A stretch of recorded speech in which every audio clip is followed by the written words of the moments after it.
जिससे हम जानते हैं कि पोइट्री उनके लिए क्या महत्व रखती है और उनके जीवन में क्या एक उद्देश्य रखती है कि वो पोइट्री से किस तरह से जुड़े। तो मैम आप थोड़ा बताएंगे पोइट्री के बारे में। पोइट्री की जब भी बात आती है तो मेरे पोर पोर रोम रोम झंकृत हो जाता है। और मैंने कभी कविता को नहीं चुना, कविता ने मुझको चुना है। ये मेरा बहुत ही सौभाग्य है। कहते हैं, नीरज जी कह गए हैं कि कवि मानव होना भाग्य होता है और कवि होना सौभाग्य। तो ये सौभाग्य मुझे माँ सरस्वती से प्राप्त है, मेरे बड़े बुज़ुर्गों के आशीष से मुझे मिला है। और मैं इतनी छोटी सी थी तब से, जैसे बच्चे दीवारों पे पेंटिंग करते हैं, मैं दीवारों पे हिंदी पोइट्रीज़ कहती थी। और क्लास में पीछे बैठकर मैं अक्सर ये मानती हूँ कि अगर आप में सेंसिटिविटी हाई है, अच्छा कवि वो हो सकता है जिसमें सेंसिटिविटी यानी कि किसी के भी दुख को, दर्द की को, तकलीफ़ को वो बिल्कुल ऐसा समझे जैसे उस पर बीत रही हो, स्वयं पर बीत रही हो। अगर वो उस सेंसिटिविटी का टेम्परेचर आपका हाई है तो उतनी ही अच्छी आप कविता कह पाएंगे। और कविता मेरे लिए क्या है मुझे नहीं पता क्या है, लेकिन मेरे लिए कविता सब कुछ है, मेरी दुनिया है। I breathe poetry, I write poetry, I talk poetry, I sing poetry, I teach in poetry. Can you imagine, मैं आजकल एक कोर्स है मैथमेटिक्स का, उसको मैं पोइट्री में पढ़ा रही हूँ। हाँ, आप मुझसे बातें करें तो मैं कविताओं में आपसे बातचीत कर सकती हूँ। मैं गाकर भी कविताएं पढ़ती हूँ। मैं पोइट्री को अपनी इबादत, पूजा भी मानती हूँ। कई बार मैं कविताएं लिख रही होती हूँ, घनाक्षरी लिख रही होती हूँ, सवैये लिख रही होती हूँ। कभी कृष्ण पे मैंने कभी सवैये कहे या पोइट्रीज़ कही तो पता चला मैं ध्यानस्थ हो गई, 2-2 घंटे में ध्यान में रही। तो कविता मेरा ध्यान भी है, पूजा भी है, मेडिटेशन भी है, ब्रीदिंग भी है। तो poetry is everything to me.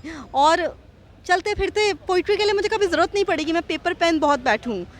Poetry में बस अपने आप उतर जाती है। मुझे ऐसा लगता है कि माँ सरस्वती ताड़ती रहती हैं। जो ताड़ना शब्द है वो मैंने महसूस किया है कि सरस्वती कैसे ताड़ती हैं कविता को मुझ में। तो आप कुछ एक पोइट्री या फिर एक कोई कविता यूथ के लिए बोल सुना पाएंगे। हाँ, मैं चाहती हूँ कि यूथ भी कविताओं से कनेक्ट हो। और मैं एक बात हमेशा कहती हूँ कि कविता की जो भाषा है वो बहुत सहज होनी चाहिए, वो जनसंपर्क की भाषा होनी चाहिए जिससे कि लोगों तक पहुंच सकें। कविता वो माध्यम होना चाहिए कि आप लोगों के दिल तक उतर सकें, रूह तक उतर सकें। और रूह से उतरने के लिए सहजता चाहिए होती है, सिंप्लिसिटी चाहिए होती है। तो मैं एक मेरी पोइट्री है उसे पढ़ देती हूँ, जिसे पढ़ने से पहले मैं अक्सर कहती हूँ कि जब जब लोगों को हिचकियाँ आएंगी तो मेरी याद आएगी, और जब जब मेरी याद आएगी तो हिचकियाँ आएंगी। उससे पहले मेरा 4 पंक्तियाँ ये भी पढ़ने का मन है बहुत। अभी स्त्रीत्व पे भी बात की मैंने बात की, तो एक 4 पंक्तियाँ ये सुन लें फिर उस पे आते हैं।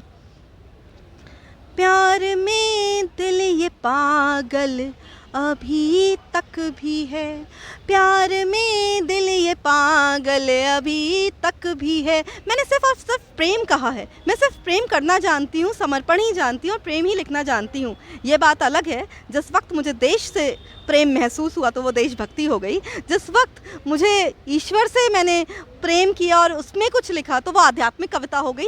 और कभी सामाजिक प्रेम हुआ तो वो श्रृंगार हो गया।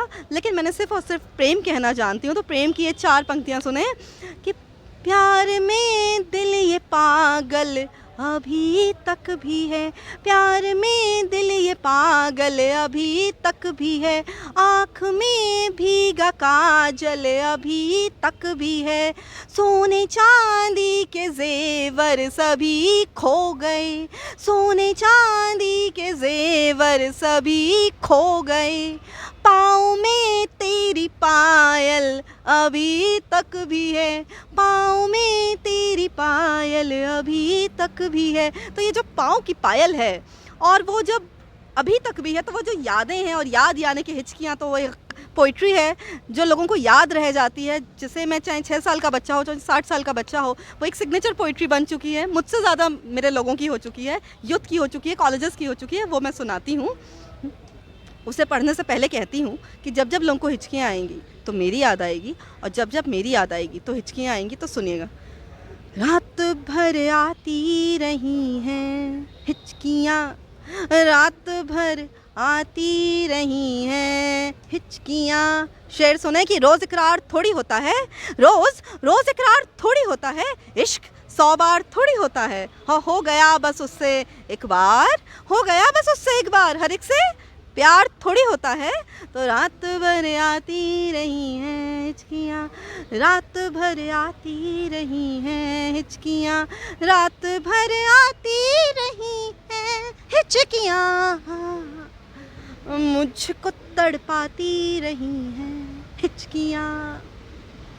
और कपलेट सुने कि जो गज़ल शायद मैं कह पाई नहीं, ऐसे ही होता है ना प्यार, जो गज़ल शायद मैं कह पाई नहीं, जो गज़ल शायद मैं कह पाई नहीं, वो गज़ल गाती रही हैं हिचकियाँ, रात भर आती रही हैं हिचकियाँ, याद आई हूँ किसी को आज फिर, याद आई हूँ किसी को आज फिर, याद आई हूँ किसी को आज फिर, मन को बहलाती रही हैं हिचकियाँ, रात भर आती रही हैं हिचकियाँ। और कहते हैं मोहब्बत सच्ची होती है तो ज़रूर लौट कर आती है। सच्ची मोहब्बतों के हवाले से सच्चा सा कपलेट देखें कि देखना आएगा वापस एक दिन, देखना आएगा वापस एक दिन, देखना आएगा वापस एक दिन, देखना आएगा वापस एक दिन, मन को समझाती रही हैं हिचकियाँ, रात भर आती रही हैं हिचकियाँ। और आप लोगों को भी हिचकी आए, याद आए तो मुझे बुलाते रहिएगा और आवाज़ को बुलाते रहिएगा। आवाज़ नहीं दबनी चाहिए, आवाज़ ज़िंदा रहेगी तो सब ज़िंदा रहेंगे, डेमोक्रेसी ज़िंदा रहेगी। Thank you.